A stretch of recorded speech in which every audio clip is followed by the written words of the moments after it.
go upstairs? Yes. Such a big group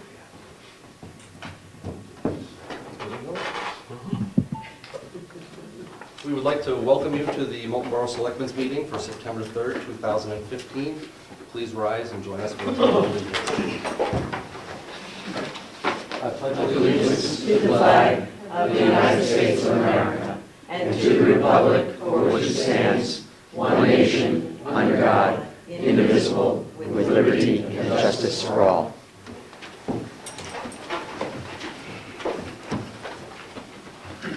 Okay, review approval of minutes. We have public and non-public on August 20th, 2015 and August 27th, 2015. Does anybody have any errors or omissions? I have nothing. Would make the motion then to approve the minutes of August 20th meeting and non-public, August 27th meeting and non-public minutes as well. That makes sense? Yep. And I'll second it. Okay, a motion has been made and seconded to approve the minutes and non-public minutes for August 20th, 2015 and August 27th, 2015. Any discussion? All those in favor signify by saying aye. Aye. Chairman votes aye. Those opposed? Abstentions? 4-0. Citizen input. Okay, right along. New business. We need to open a public hearing for land acquisition for a road project at the intersection of Shaker Jerry Road and Wentworth Shore Road. This is lot map 162, lot 091. And we'll declare the hearing open. Anybody here for that? Apparently not. Anybody? Okay. No.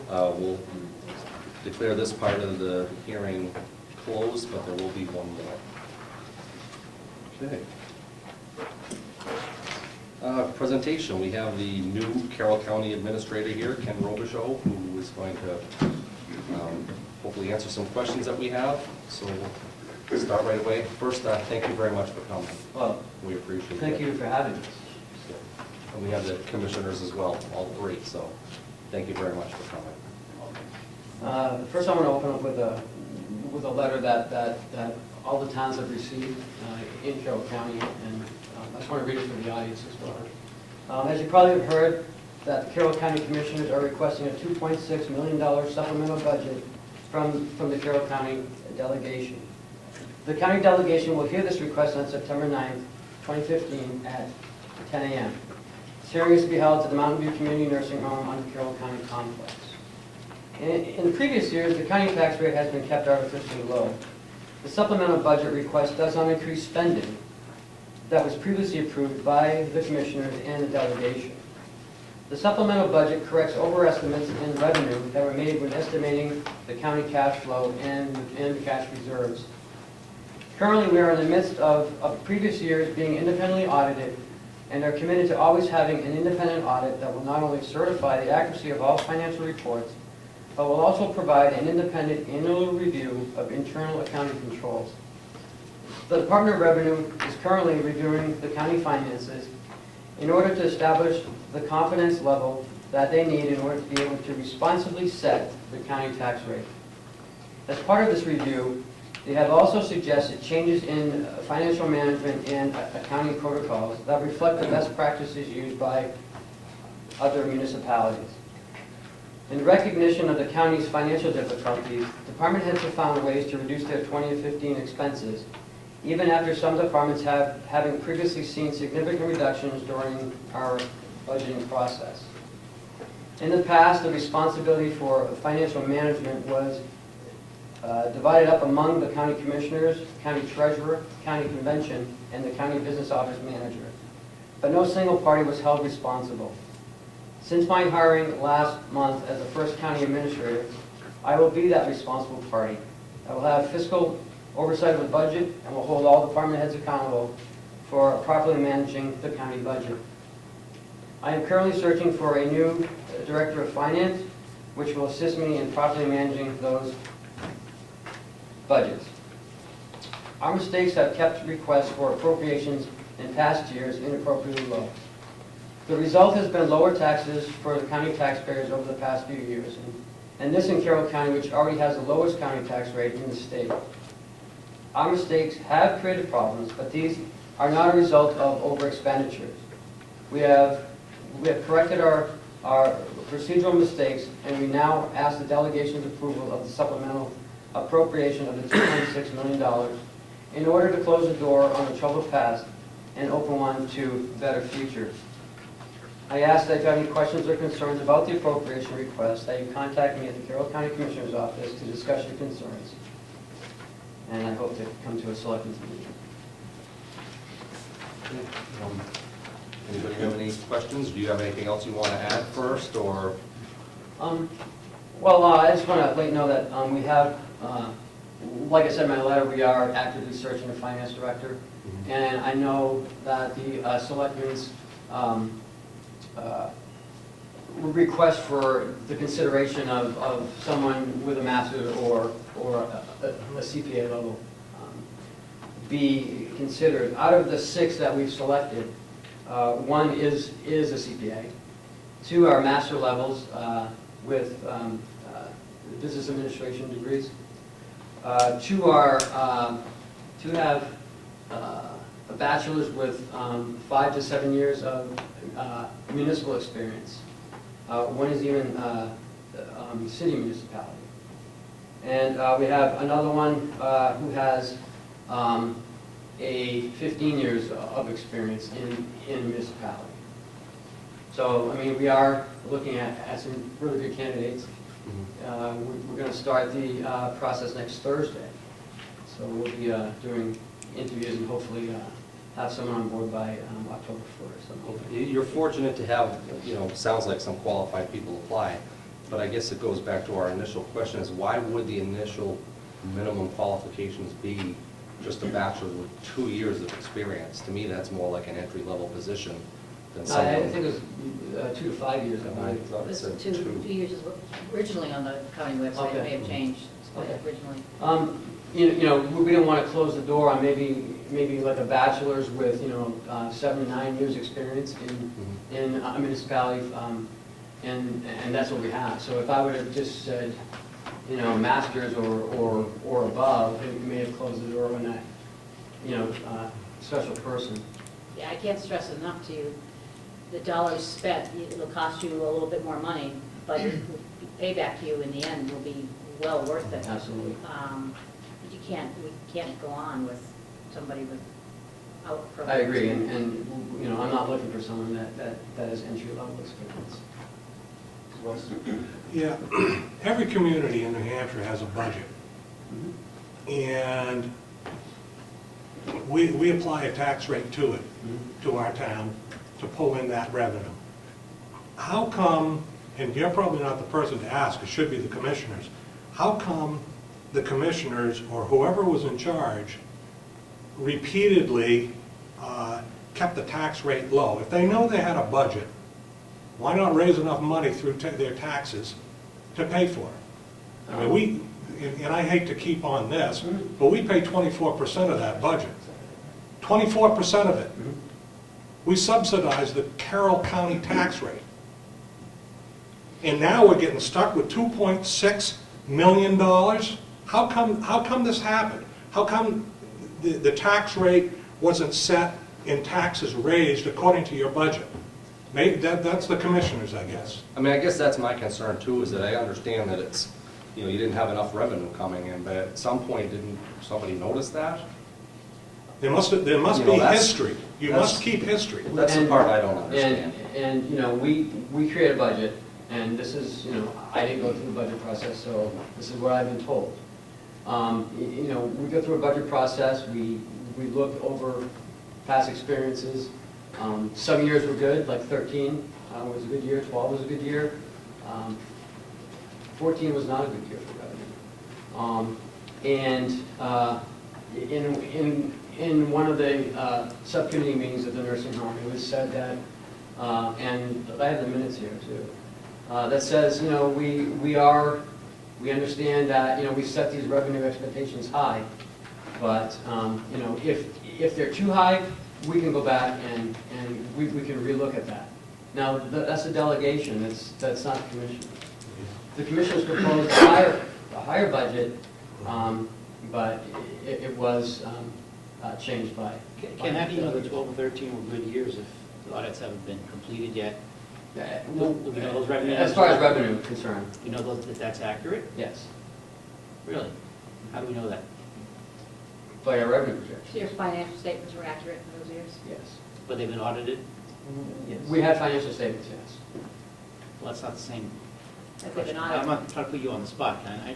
I know you're fairly new, but I just want to know how you know 12 and 13 were good years when everything I've read says that you don't have accurate revenue projections for the last 4 or 5 years. Take a look. We have a 13 audit here.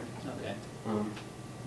So, and we look at, you know, revenue projection from prior years, of course. And that's how we base it in the audit. I do have a couple of questions on the time, but one is, you know, going forward, this year it's 2.6 million so far that we know of. We don't know if it's going to be higher. What about next year? I don't Looking think at it. any higher than, we actually talked about that today. Yeah. Do you want to answer that? Sure. Part of what is going on is that there is a deficit that grew through a couple of things. One was that there was a problem with collections by the nursing home from the state of New Hampshire, from Medicaid. And that has really precipitated most of the cash flow problems of the county, okay?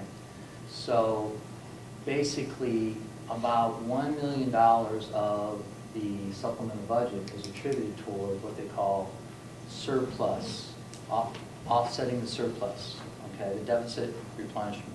That's $1 million. That, once that money's put in, it won't have to be asked for again. So, in actuality, next year's county tax rate will be lower than this year's county tax rate after the supplemental budget is incurred by about $1 million, because that money won't be asked for again. You'll have an ongoing problem, though, every year, unless you change your revenue projections. The fact that you can't collect 100% of that Medicaid money, you need to adjust your budgets accordingly so that when you set the tax rate, it's realistic. And I think that's the question, is how much do you expect that delta to be on a going forward basis? Thank you very much for the question. The problems that we have incurred at the nursing home from revenue collection from Medicaid are actually from the year 2012. And the more recent years, our revenue collection has come on point. This is from the manifestation of the electronic billing that is now used in the medical profession. So our current revenues are being collected, and that isn't an issue beyond a normal circumstance within the other healthcare facility. So that has been resolved. But this $2 million problem that has been ongoing has basically come to a point, or a head, I guess if you might call it, based on our financial auditing and the fact that may have some difficulty recovering that money. We should recover some of it, but it's going to be difficult to recover all of it at this point. So a lot of the financial difficulties of the county kind of go back to a problem we had a couple of years ago. But as I mentioned, if you look at the supplemental budget that the state has helped us prepare, it only gives us $1 million, this $1 million toward deficit reduction, and then $1.6 million for revenue adjustment, okay? So the revenue adjustment will probably be there again next year, this $1.6 million. But the other $1 million for the deficit reduction is not going to be there, okay? So in actuality, the overall tax base asked for by the community should go down next year instead of up. So it's not going to keep going up. It should actually decrease, maybe less, maybe not quite by $1 million, but maybe by Less than the current budget plus the 2.6 million, so you're you're saying? Correct, yes. Yeah, that's okay, that's very different than less than what we would normally expect on a run rate. If you take your past year's run rate, you're basically saying 1.6 million of that 2.6 is gonna get carried forward next year, again. That's what I'm hearing you say. Yes. So, So, yeah, that was my question. and that's what I'm trying to, yeah, I'm trying to. My second question, though, was to the commissioners. I know, we heard from the delegation a couple of weeks ago, two of our members, Carl Proctor and Mike Beadle, were here. And we're not looking, I think we said it clearly in the letter, we're not looking to place, at this point, who's at fault. The question I have, though, to the commissioners is how, and perhaps the delegation as well, is how are you guys all going to play well together going forward so that we don't continue to get screwed? It's costing us 22 cents. It will cost us 22 cents on our tax rate. Puts our tax rate over, we'll put it over $9 this year. So what are the three commissioners going to do so that you can somehow work better with the delegation so that you can agree on revenue projections, you can agree on expenditures, as opposed to, to writing letters to the Commonwealth Daily Sun saying who's right and who's wrong? Well, when you do answer, could you please state your name, though, just for the record, so we have it. Thank you. I see Hope giving me the look over here, so. I'll start. I'm Dave Sorensen. I'm chairman of the Board of Commissioners. We've hired an administrator, and we're about to hire a financial director. With those two people on board, we'll have two people there that will be there every day to see what's going on every day. We're only there 1 day a week, maybe 2 days a week. Those people would be on top of what's going on. Regarding the revenue, the delegation increased the revenue $1,500,000 over last year. We didn't make last year's revenue. You know, when you're doing a budget and you're looking at revenue, you want to be on the conservative side and not on the other side, because you're not sure of everything's going to come in. Another thing I'd like to say is that with the nursing home, when we have a resident leave the nursing home, he or she passed away, it takes on the average about 3 days to replace that person with someone else coming in. Either that person is not ready to come in, or the hospital is not ready to release them. Whatever the reason is, it's about a 3-day average. That's $330 a day that we lose. That's not included in our budget. Years ago, we used to budget for 3 empty beds. Delegation found it necessary that we budget for 100%. It's impossible. Okay? I'll let another commissioner speak to that, but I'll be glad to answer any And questions. that's where your finance person, an experienced finance person, would bring that to your attention for you. That's right. That's right. That's what hopefully, Keep in mind, over the last 6 years, the delegation has approved $6,300,000 to reduce taxes. That had to come from somewhere.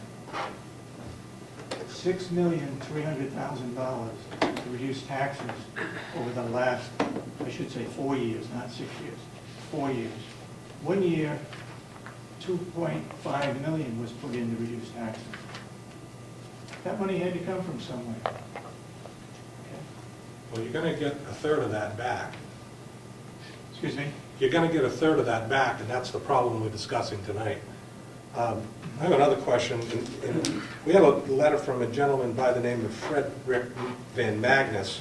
Most of his questions are going to be addressed with a new administrator and financial people. But one of them asks as to where the bond underrun money of the nursing home went. The bond was put into 2 different categories, one in a checking account and one in a CD. The money was used to pay off. What happens is that the county pays the bills, and then we get reimbursed out of those accounts. It happens all the other counties as well. When we got to the end, that money was turned into the general fund. because we didn't have enough money to pay. So nobody ran away with it. It's not missing, but we had to use it to keep the county going. Can I keep going? Go ahead. You mentioned in here you have some department heads that are looking at other ways to save some money.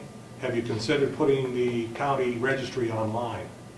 I don't know if that's going to reduce any of your employment there, but I mean, as it is now, everyone in the county has to go to the registry to do any business at all. She's actually working on that right now, so Okay. hopefully, I'm hoping by the end of the year she'll be up and running. Is there an expected benefit from that, other than, you know, to myself and all the taxpayers in the county? I mean, are you going to be able to reduce manpower? That, I don't know, again, 4 weeks, Okay, I will look at that though. okay. I have one last question, and it has to do with the way you tax us, tax every community. In other counties, they apply user fees to some of their services. We had a lady in here a couple of years ago who was running for one of the commissioner positions, I believe it was. She was from Albany. Albany pays almost, they have very little police force. They use the county. We don't use the county. We don't use the county for the sheriffs. We don't use the county for dispatch. We don't use the county for anything. We don't ask the county for anything. Yet we're still shutting 24% of your taxes, of your operating budget. We're supplying that. Isn't there some other way? And I know you love to jump on the cash cow here, but we all sit here as boards of selectmen, and I hope every other town does too, and we don't have an $8.86 tax rate because we spend a lot of money. We have an 86 tax rate because we sit here every year and we try and trim our budget and spend tax money wisely. Isn't there some way that the county can look at other ways of funding their budget, trimming down their budget, having other towns pay for more of these services that they use and they don't pay for? We pay for. I mean, that's kind of a simple question, but there's got to be a way that you can apply it more fairly. We fight with everybody, the conservation commissions. I mean, every group in the state applies net assessed value from our community, and they're thinking, oh yeah, okay, we'll sock it to Moultonborough because they can afford it. I don't know how many times I've heard that. I can't afford it. There may be some people on the lake can, but I can't. Do you have an answer for us? I just have a question for your question. So you don't use the sheriff's department, so you don't use any of the dispatch services? Not to my knowledge, we don't use much of it. We have our own dispatch service, but we were told that, wow, we can't reach Moultonborough. Hang on for a second. On the back. Joel Mudgett, former selectman, and me and the former town administrator spent some time down with the commissioners, reference dispatch. And that was one of our questions. County sheriff does come up here and serve warrants. There is no argument there. We do use the nursing home. How many people are in there? I don't know. We do use the jail. We do not use the dispatch for fire, and we do not use the dispatch for police. Number one reason is they can't hit the whole town. So the answer was that, the big answer, we can upgrade everything we got. So another $2 million, which Moultonborough would pay a quarter of, then they could hit everybody in Moultonborough. We really got kind of bounced around quite a lot at that meetings. And I really do think there's a lot of other counties, if you check, that they do that on a paid per use to the towns. I've been in Stratford for 13 years and I've never heard of that. Well, I will tell you Grafton that. County does. Grafton County does it? And it's For just, what? Okay. At least dispatch. Dispatch? Sir? Thank you, Mr. Chairman. Dave Babson, Commissioner. I I guess right after I get sworn in here a couple of years ago, I got you folks in Conway and Moultonborough together to try to... We got together and came to you, as you remember. No, I came to you people. but that's Okay, I don't remember it that about way. Russ. The fact is, what happened, the delegation members felt that it was a slippery slope. What are you gonna call it, jails, cells, hospitals? Didn't seem fair to me that you're paying 24% of the bill and then having to turn around if we wanted to put you into the system, we had to put more equipment on and you had to pay that. It didn't make any sense. We tried, it didn't go anywhere, and I don't know what else we can do on that issue, but I think that's probably dead with the delegation that we have right now, and it's up to them to be their call. Well, every town in the county looks at Moultonborough as their savior. And again, we've heard it time and time again, Moultonborough can afford it, so let them pay. I want to explode. I want to explode.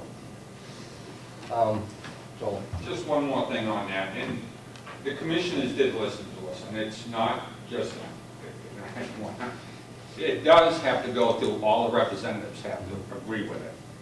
And you have to stop and think, if you happen to be one of them representatives from a certain town that's getting the Carroll County Sheriff's Department to cover them all the time, plus doing all the dispatch and everything, they're going to be in no rush to say, yeah, we'll pay more so Moultonborough doesn't.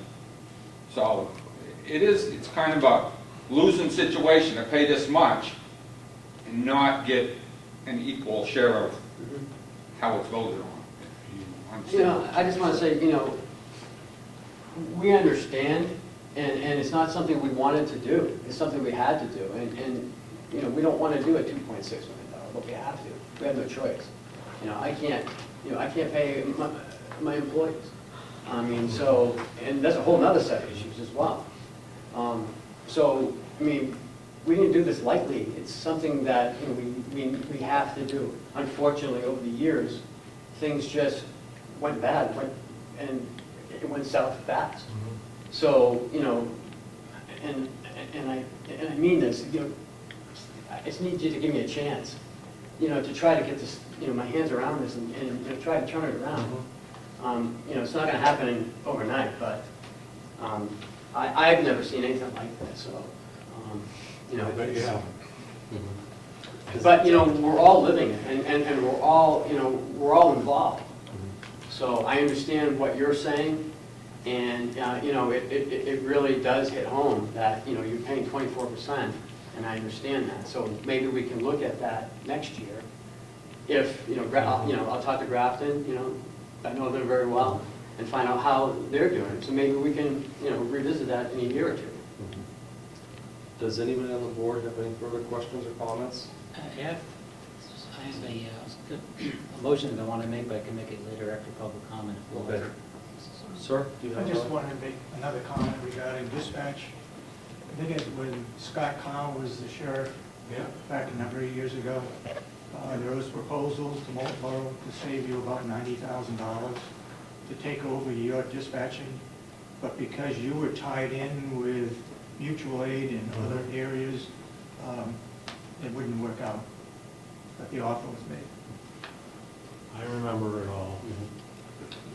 Anybody else before we take questions from the public? Mr. Collier.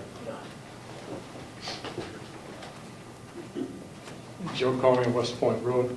A macro question, not so much a micro question, not throwing stones. The convention date on the piece of papers I'm looking at is offline from the New Hampshire DRA. The convention date is March 15, 2015. I'm assuming the latest MS 42 forms, which for the public is the statement of county appropriations and revenue as voted. My curiosity question is, there's a demand for money. That demand for money comes down from revenue. Whatever you don't get there, we're going to get taxed. Hopefully. My curiosity question is basically, no, in fact, total voted appropriations was $28.5 million. Total requirement from the county, as I read this. I do have an MBA.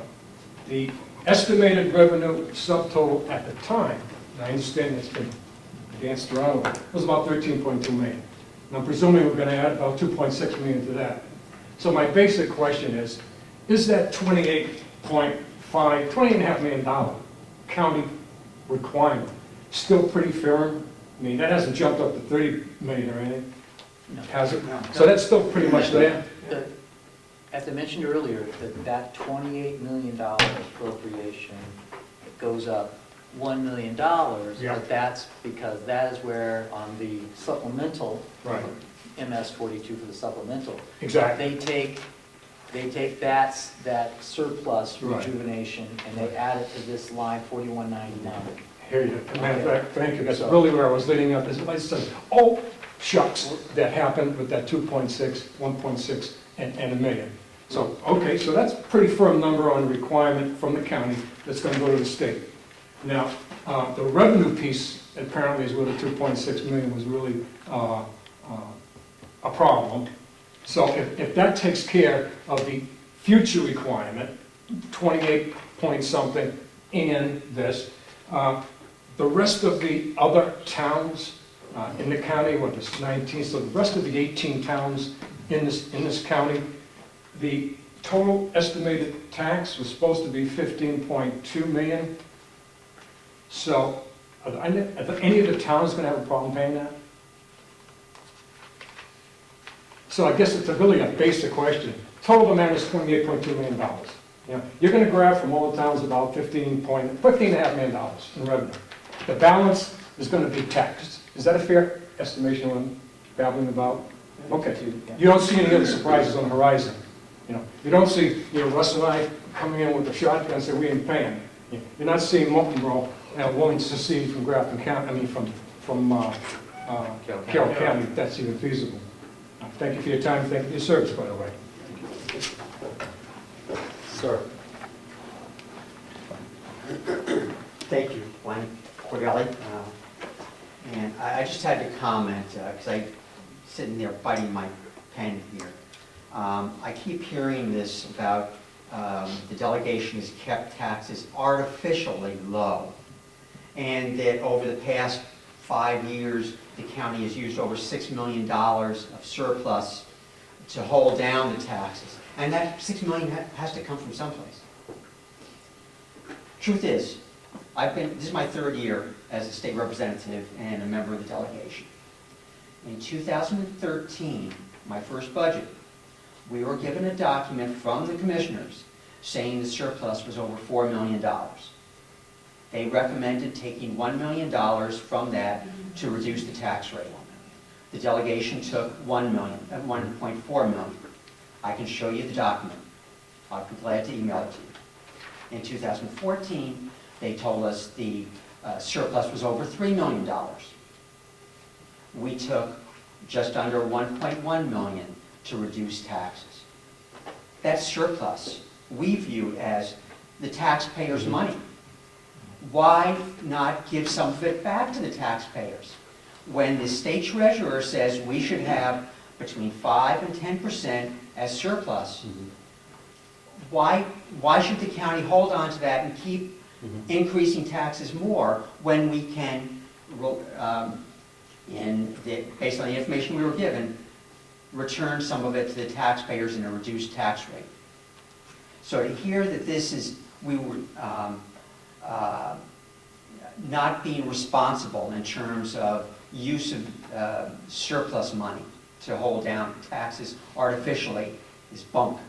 And I can mail you the documents, and I'm glad to do it. I gave the documents to DRA. That's one point. Second point, in terms of the $2.6 million, I just heard that $1 million of that is for deficit reduction. That's the first time I'm hearing that. Nothing I have shows me anything about deficit reduction. You have a question? I was just going to say that you have to understand, whenever you take money, you call it surplus, we call it fund balance here. Unassigned fund balance. Whenever you take $1.4 million 1 year, Right. you've got to continue that every year, or your tax does jump up. That's something that you know, it's a hard concept for a lot of people to grasp. If you take $1.4 million to reduce your tax one year, next year your expense level is still the same, but you've reduced the $1.4 million in 2000 and whatever, you have to reduce that same, take another $1.4 million in order to keep your tax rate level. And the next year, another $1.4 million. And if you're not careful, that's how you sometimes wind up in But we situations. relied on the surplus figures we were given. And evidently, that was our mistake, to rely on the information we were given. Mr. Roberto, you said you I have a forgot my comment? question was now. Okay. I just want to comment, I know that there'll be plenty of time probably when this is all said and done to point fingers. I'm sure that we will as well. At this point, you know, it's all confusing as to who did what, who said what, and when this all happened, and I appreciate, Glenn, I'd be, should mention that the fact that we have audits, I think stems a great deal from Mr. Cordelli's diligence. We appreciate that. Sir? Yes, Dave Sorensen again. You're exactly right. We put $2.5 million towards reducing taxes. The following year, it catches up to us. And we keep doing this over the last 6 years. That's where we find ourselves. We just don't You gotta be have it. very careful when you take surplus money out of Right. the surplus account. You're That's better off exactly to what put it in happens. a capital It's reserve to use spiraling. it for a project. Does anybody else have any comments, questions? Sir? Well, I just want to comment and to make you aware that I think what Mr. Cordelli was referring to, and essentially, Chris Albrin, Thank you, Vern. Carroll County Commissioner, former state representative for 10 years from Wolfboro, and from Moultonborough, by the way. I represented you from 2004 to 2010. What Representative Cordelli, I believe, was trying to tell you was that every year, which you might find amazing, is that we were actually running a surplus every year at the county. We weren't running deficits, we were running surpluses of, it would go up and down depending on the year, but approximately $800,000 a year we would have a surplus every year. And that we would take this $800,000 that we had just achieved in operating surplus and use that money to reduce taxes. It wasn't some sort of big pot of money we had over here, and then every year we were running revenue expenditure neutral, and we were just grabbing, and they were just, you know, the commissioner was just grabbing money. As Commissioner Sorensen said, we were just returning the money back to the taxpayers that we had taxed them on the year before but didn't spend. So we were just, it was really more of a revolving 800,000. Now, it went up some years, went down some years. I mean, one year we got a whole bunch of interest because of the nursing home bond, you know, so we had more money when we spent the $2.5 million one year. One year we used money to help bring down from the revenue, from the nursing home bond. They used money from that bond because there was quite a bit there. But it was the first year that we had to make that $1.175 million payment that was going to be new to everyone in all of the county. They took some bond, that leftover bond money, so we didn't have to incur that all at once in that first year. Then the next time, the following year, they used $500,000 to soften that blow.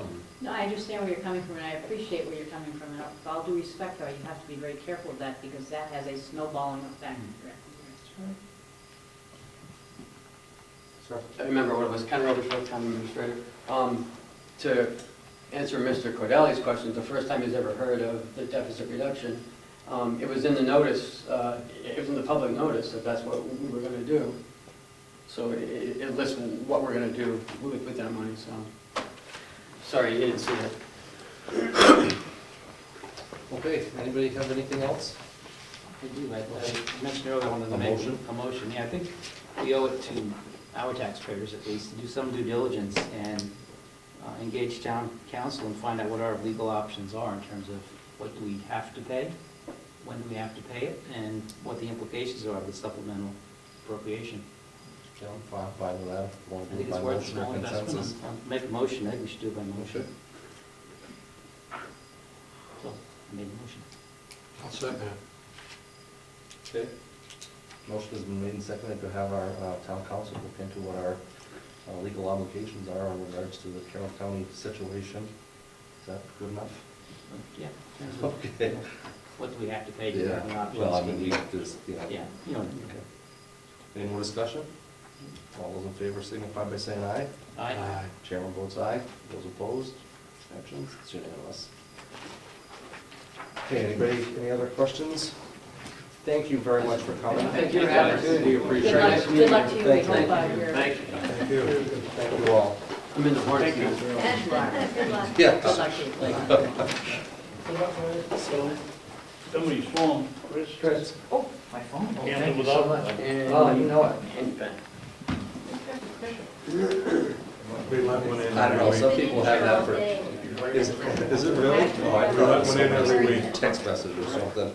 Okay, moving right along, we have the consent and signature file, two certification of yield taxes assessed, a tax collector's yield tax warrant, and actually two of those. Very good.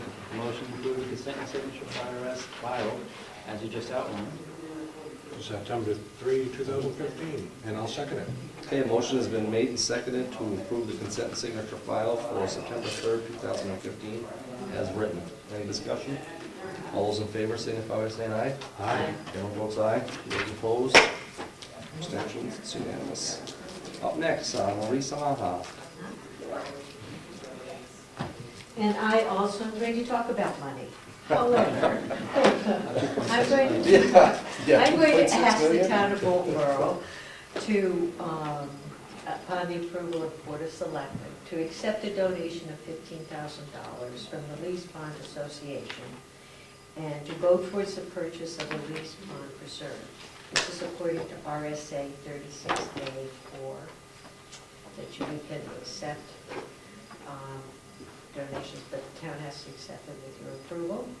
And the reason that we ask that the funds be placed in the Conservation Commission Fund, and that we will manage those, the Conservation Commission will manage those as we go forward with the negotiating the acquisition of the lease pond preserve. Our negotiations are ongoing at this time, and so I cannot go into specifics about amounts of money or anything like that. We do not have a purchase and sales at this point. We would come back to you once we had something for your approval. But we do have to need your approval to accept a donation. Anybody have any questions? You said 15,000? If somebody could just put that figure in the motion. I'll make a motion to accept the donation of funds from the Lees Mills Pond Association in the amount of $15,000 in accordance with RSA 36A4 to be held in escrow, correct, by the Board of Selectmen, and managed and controlled by the Conservation Commission. And as outlined in the memo from the Conservation Commission of September 3, 2015. I'll second that. There isn't. Is there a memo from the Conservation Commission? This was the Staff. staff report which outlined. Oh, excuse me, Yeah. staff report. You seconded that? I did. Does everybody understand the motion, or would you like to repeat it? Okay. All those in favor signify by saying aye. Aye. Aye. Chairman votes aye. Those opposed, abstentions, it's unanimous. I think I only did a Thank you repeat. very much. That's all right. Okay, dissolution of the IMI joint board. This is for the milfoil control. Just one question related to that. Mhm.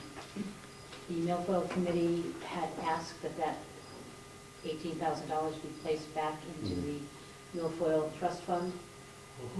I see that it's gone into the general fund.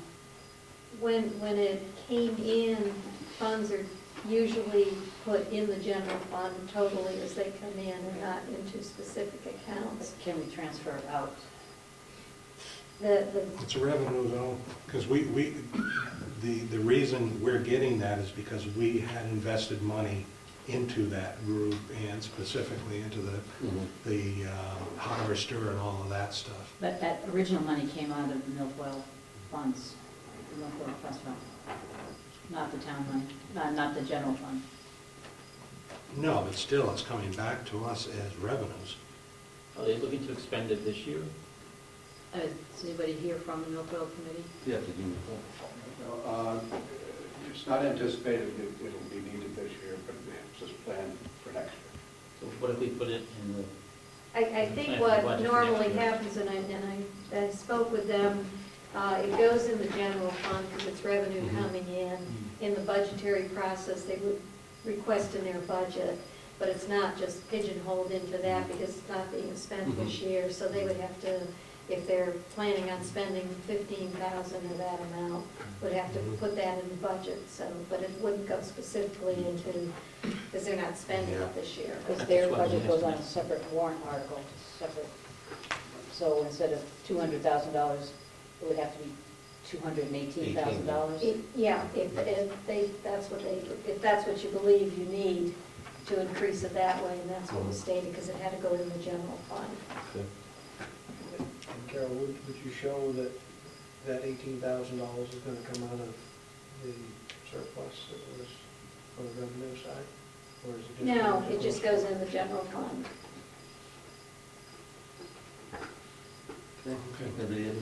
I'll make a motion to approve the dissolution of the Tri-Town Intermunicipal Agreement Committee for the provision of aquatic nuisance plan control between the towns of Tuftonboro, Moultonborough, and Wolfboro. Say that 3 times fast. and also to deposit the $18,489.46. Correct. Into the general fund. Correct. Who seconded that? I guess I did. Okay. Motion has been made and seconded to approve the dissolution of the Tri-Town Intermunicipal Agreement Committee for the provision of aquatic nuisance plan control between the towns of Tuftonboro, Moultonborough, and Wolfboro, and deposit $18,489.46 in the general fund. Any more discussion? All those in favor signify by saying aye. Aye. Chairman votes aye. Those opposed? Abstentions? It's unanimous. Okay, ordinance number 21, code conduct form number 2. Looks like that we have a lifeguard that received a token of appreciation, and it's just $25? Doing the right thing by reporting it? I have no problem with it at all. No. Neither do I. Is there, isn't there a, Yes, we had 2 choices. Is that what you're wanting? yeah, there's another page. There's a page missing that gives us what our decision is. So we decide that it is an issue or isn't an issue. It's not an issue, right? Yeah, so what, there's two pieces in the back of, Oh, we got.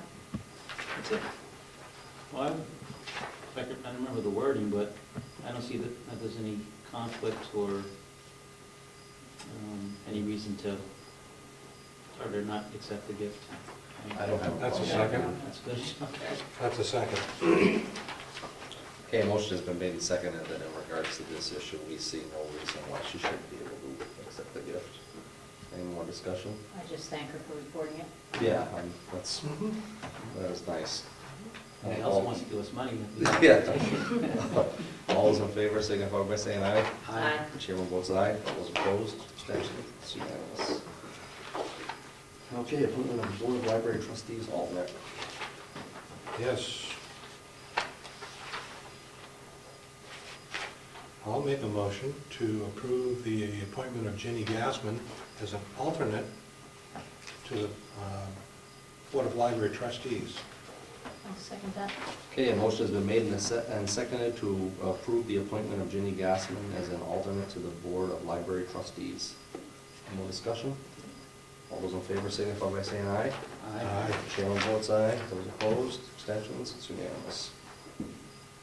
Recognition of interim services. Well, as everybody knows, our prior town administrator left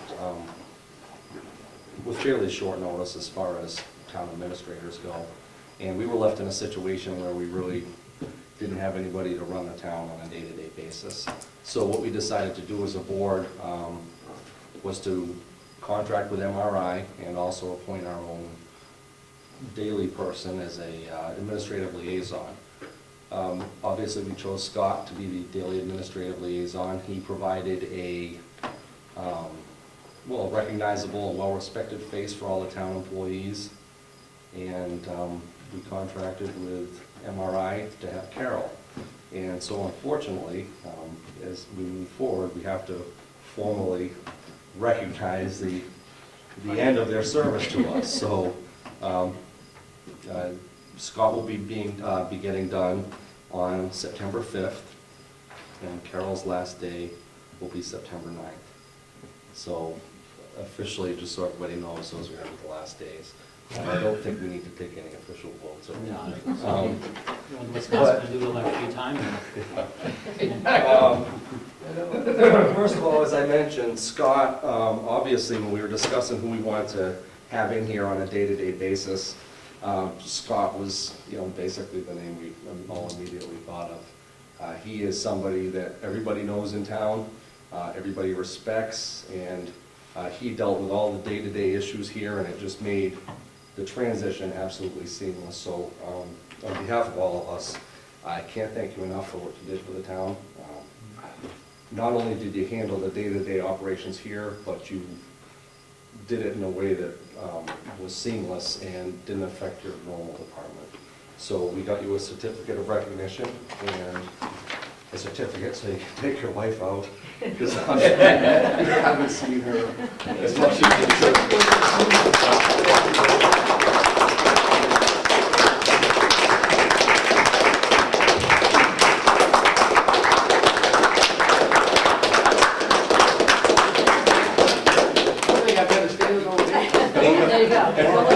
Anything you want to say? I just wanted to say just a couple things. Moultonborough has been a great community for me. Been here since 1985, and been a great community, and I've had the great fortune of bringing my kids up here, and they've gone on to college, and it's a great town to work for and with. I had a great person to be a mentor, with Carol coming in, and I knew Carol from her work over Meredith, so that made things a lot easier for me. Her husband was a police chief, so we had a little bit more in common that way. So, that kind of thing there. But the board's been very, very supportive. I've learned a lot, which has complemented my schooling that I'm taking, so which has been very, very good for me. So thank you for the opportunity and the vote of confidence to help out during the time period. I wouldn't have said no. I was glad I was able to at least offer some assistance. Yeah. So thank you very much. Thank you very much. So the other part of the management team, obviously we contracted through MRI. When you go with a private company, you have some say in what you're going to end up with, but not as much say as you'd like. But I have to say, and I'm not saying that, I have to say that, I think I speak for all of us, that we literally could not be happier with who we got from MRI. I think that Carol's knowledge base is second to none. I think her demeanor and how she deals with people is perfect for this town. I think that the quality of her character is outstanding. I think she was a breath of fresh air for this town and got us through a lot, and I really appreciate it.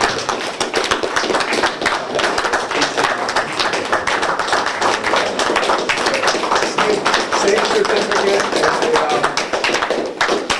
and a gift certificate from a local restaurant. And again, if there's anybody else that wants to say anything, it shouldn't be just me, but absolutely outstanding. Thank you very, very much. Thank you. I'd just like to say it's been, and I've done some interim, I do a variety of other things for consulting, but Moultonborough is right next door to where I live, and I got to learn a lot more about it.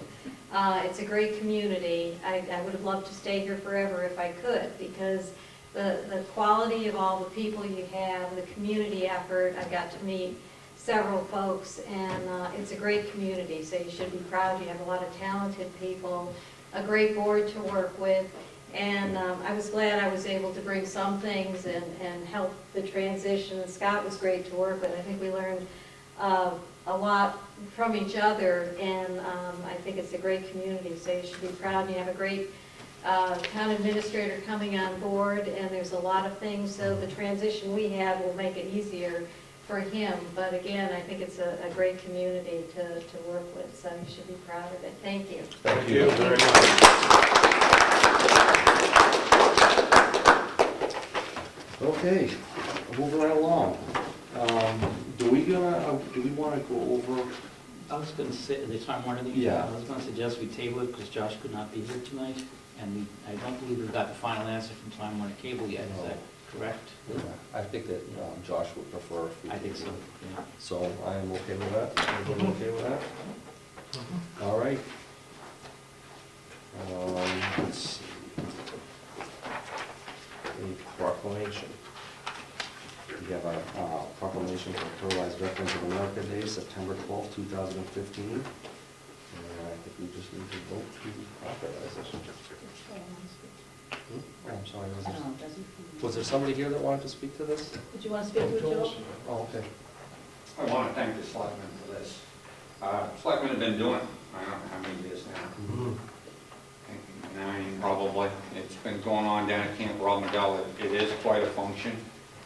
Some of you have been down and seen it.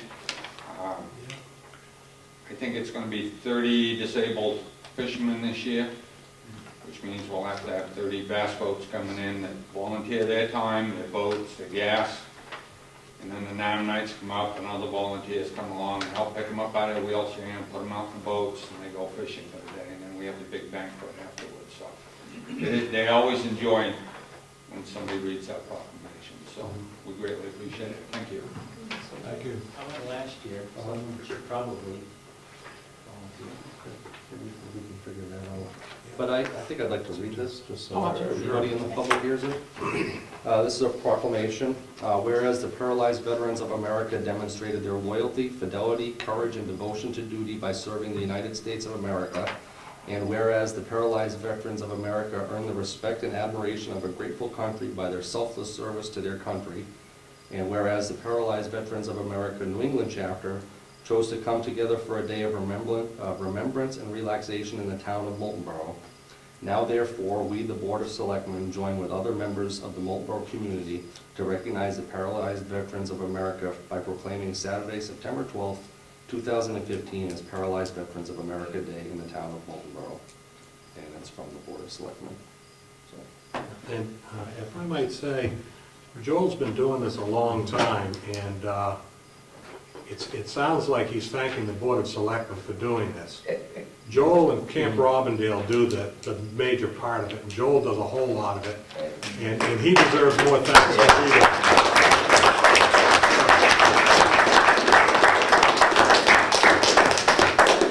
I'd just like to say thank you to that, but it isn't just me. It is a whole bunch of people, because if it wasn't, whether it was the NAM nights coming up and helping putting them in the boats, or the boats bringing their boats in and putting gas in them, and that, it wouldn't happen. It's a great program. It's the only one we have in New Hampshire. They do have one down on the Charles River. They have one. They stopped having it up in Maine for a while. I think they're going back there this year, but it really is quite a program. And some of these guys they wait every year for it, and just to see them when they kind of roll in their wheelchairs, it really is a program. When they arrive Friday night and leave Sunday morning, so. But thank you all. Go ahead. Comment on that, when I was there last year, the NAM nights, that's the name, right? They commented themselves that they're getting older, and it's getting a lot harder for them to help these folks getting in and out of the bass boats, and they're still doing it, I guess, but it was pretty awesome. I don't know how many people were there. It was pretty full dining hall, and then I both went, and it was difficult and enjoyable at the same time. Mm-hmm. It's really worthwhile. Yeah. Who would have known you could fish in the Charles River? You said you eat the fish. Hey, Harpoon's making some special beer out of it. I would, And if anyone you want to come down to read that, I'm more than happy to. Okay. try to come up with the date, the time, the date's gonna be the 12th, but what time it's gonna be right this minute. I would entertain a motion to issue the proclamation as written. I'll make that motion. Second it? Okay. Any more discussion? All those in favor signify by saying aye. Aye. Chair votes aye. Those opposed, abstentions, that's unanimous. Okay. Old business, merit performance update. This is just a quick update for you, for things you need to look at in the future. The board adopted the new performance merit system July of this year to be implemented starting January 2016. And as such, it's a merit-based system. Employees, there were 15 supervisors, department heads and supervisors that attended training earlier today that was conducted by Primex.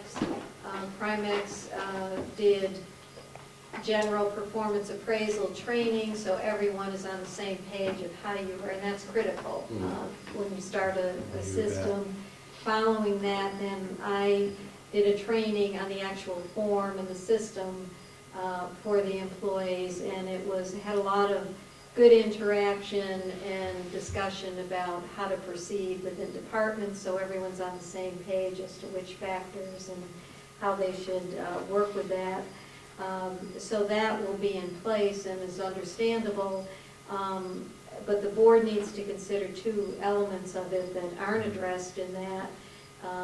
Prior to that system, you had a evaluation, you had a step system. This eliminates the step system, and it's merit-based, which includes COLA and merit. You have 3 elected officials that basically they're evaluated by the voters. They don't receive an evaluation from the board or anyone. So they would not be in that system for merit. Previously, or up until this date, the board had adopted and they agreed to have them in the step-type system. Seeing that's not in place, the board needs to discuss, and I've talked, there are 3 elected officials, the road agent, town clerk, tax collector, of various options of what you can consider. So it's really giving you an alert of heads up. It's something you need to address before next year comes to decide what you do, whether it's putting their salaries as a warrant article, having the similar step system for them, or what. But that's one thing you need to address. The other that needs to be addressed is the police officers that are in a union contract, because looking at your union contract, you can do certain things, but to change this system with the pay impact, it would need to be negotiated, part of negotiations. And I know Jean is working with contract negotiations forthcoming, and they're aware of that. So the supervisors went through the training, but what in fact is negotiated will be yet to come. So just wanted to bring those 2 things to your attention, because timing is right. You had the training at the proper time before anything starts, but those are things you need to consider in the budget process forthcoming, and I'll go over with Walter that's something to put on the things to do list to make sure the board addresses it. So that's the update on the system. Okay. All right, other business. Anybody have anything to report? I just want to mention that the school will have a meeting, I believe it's on Wednesday night, next Wednesday night. It's the Oh, ninth. yeah, It's an update. They've those 2 hired doctors, two consultants to come in and help them define, some options as to where to take the school based upon changing demographics and declining enrollment. They made a presentation about 6 weeks ago. This is their follow-up, next leg to that presentation, and I think, anybody in the community, I think everybody in the community should be interested, and I urge you all to attend. It will be at the cafeteria on the 9th, which is Wednesday at 6:30. Anybody have anything else? Town administrators report? Just a quick thing. Monday and part of Tuesday, I'll be transitioning with a new town administrator. To reiterate, the first board meeting that the town administrator will be out to be on September 10th, and there is going to be a meet and greet for anyone of the public who wants to meet, and I'd encourage you to attend that and welcome him. And we have pretty thorough, between Scott and I, gone over everything, what is pending there, and if he or the board or anything, you need anything down the road, and I can be of assistance, let me know, but I think it will be a smooth transition, so we've made it seamless for you, so. Thanks. Anybody else? Nothing? Okay, we have the Milfoil Committee minutes for July 29th, 2015. We have the Library Board of Trustees minutes for August 13th. Trustees of the Trust Fund minutes for August 17th and 24th, and the Single Stream Recycling Review Committee for August 18th, 2018. Just go one comment. On the trustee of the trust funds, I just noticed this earlier today. They're getting a number of presentations from investment companies, and this McKenson Company, I guess, did a presentation on August 10th, or 17th rather, a couple of years back, when they wanted to go, they were putting out bids, and they had gotten a proposal from McKenson, and they withdrew it. And the reason at that time was that their funds were only insured up to, I believe, $1 million, and we had, I don't know, 3-point-something million in trust. And I'm just not sure if that's changed or not, and how we can kind of maybe communicate with the trustees to find out if that's changed. I'm sure we could. Just ask them. Yeah, I'm just, making it formal. Okay. Yeah. I'd like to do that if we could. Okay. Can we make that happen? Alrighty. We have correspondence. We have a letter in regards to the hours of the town clerk.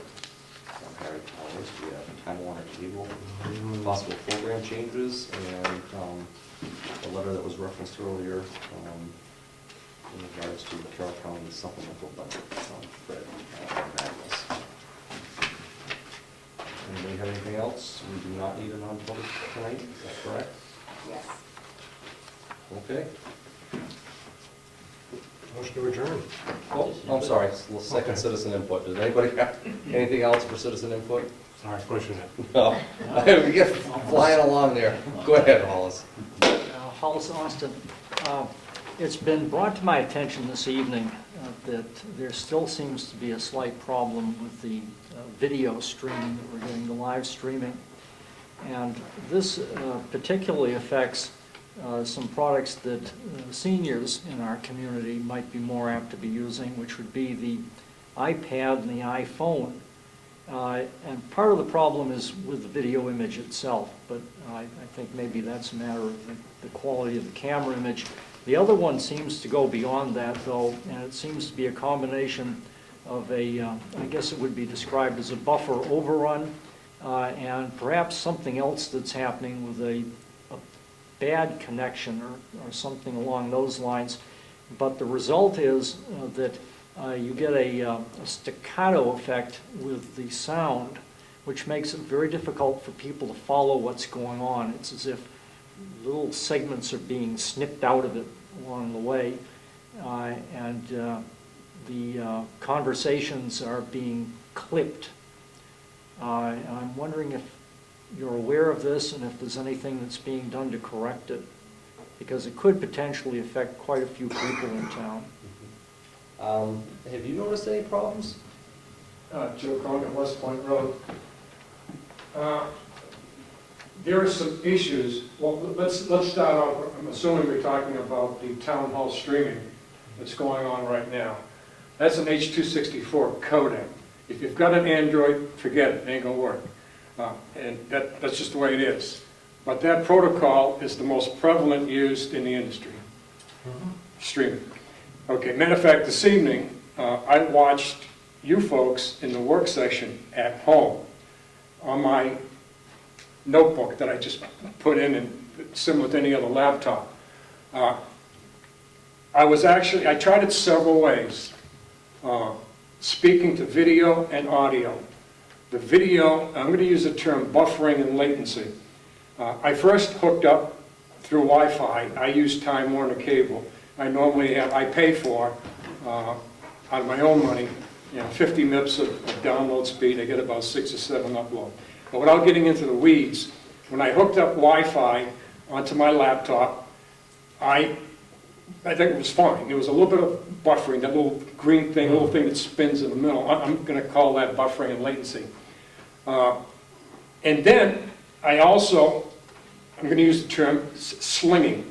I have a Chromecast stick, which means another app. For instance, if you're using an iPad, or especially an iPad, as opposed to an iPhone, the only way you're going to get on the internet is through wireless. There are two forms of iPhone, iPad, they're both wireless.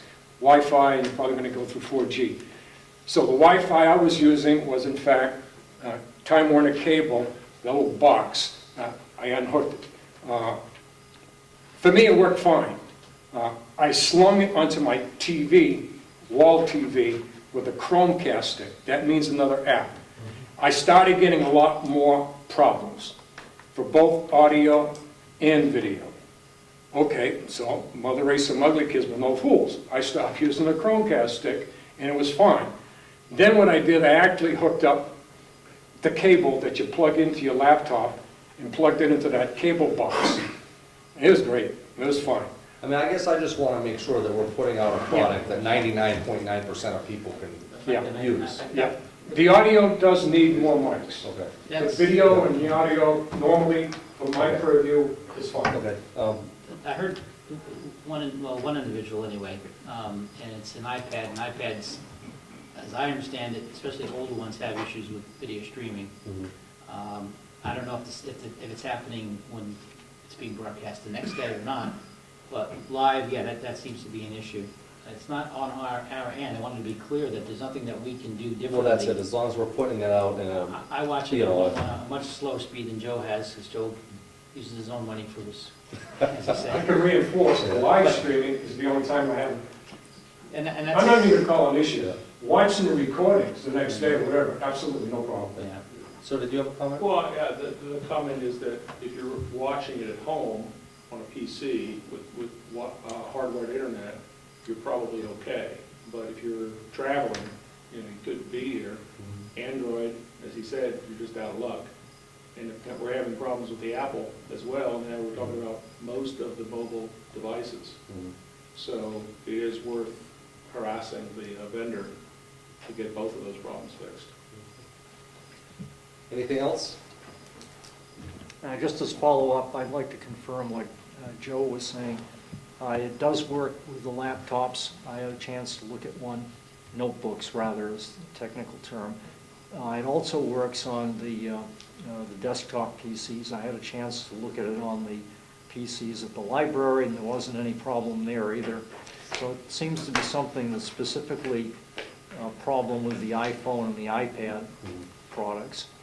And maybe you just want to alert townspeople that if they're trying to use those products and they experience any problems, they should contact you so you can see how widespread the problem might be. Sounds like they should contact their vendor. Yeah. Again, I'm not going to hold anyone's hand.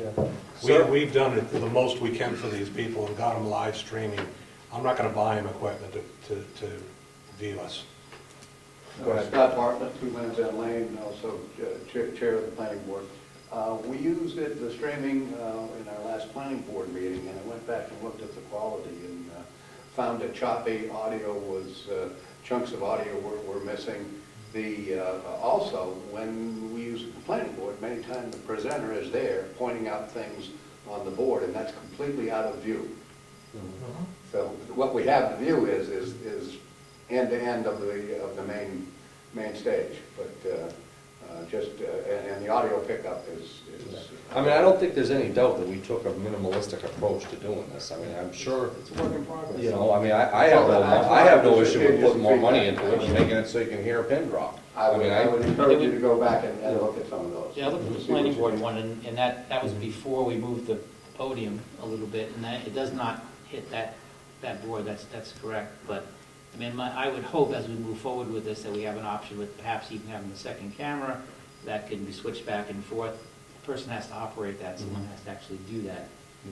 But I think, again, it is a work in progress. We know about the sound issue back there, and that's something like this, Mike, facing in that direction, I think would be a great addition. And I think that we just need to keep, address it sooner than later. Exactly. Especially with the second camera. Yeah. If there's a presentation of any It's definitely worthwhile. I know Laconia in their council chamber, they have, you know, even if you put one right here that can move around, you could get the audience, you could rotate that way, and you could rotate that way, if people were, you know, so, but costs money too. Austin, again, I'd like to bring up one more thing to perhaps consider. You're talking about the podium here, and now I do understand that you're going to have plans to install a mic for each of the selectmen and the town administrator. Is that correct? I hadn't heard that. As long as we can, as long as we're heard, I'm not concerned with how many mics there are. Up here is fine, the Yeah. sound works fine. Well, now where the audience is concerned, I can see you running into potential problems later in the season when perhaps things become more active and you have a larger audience and you have people starting to queue up behind the person at the podium so they have their chance to speak. And I'd like to suggest that maybe instead of the podium and a microphone at the podium, you install more overhead microphones and perhaps drop them down a bit out here in the audience. Yeah, I personally would rather see that because I think that the podium, the reason we did that is because of the sound. You know, to get people closer to the microphone. I don't think that's effective. I'd rather people just be able to stand where they want to speak and. The original thought we had was to put the two wireless mics back there that would feed into the sound mixer. So that's I think is the next step. They haven't quite done anything. So, but when you consider that it wasn't too long ago where we had nothing, you know, I think we're definitely going in the right direction, but we need to invest more, there's no doubt about it.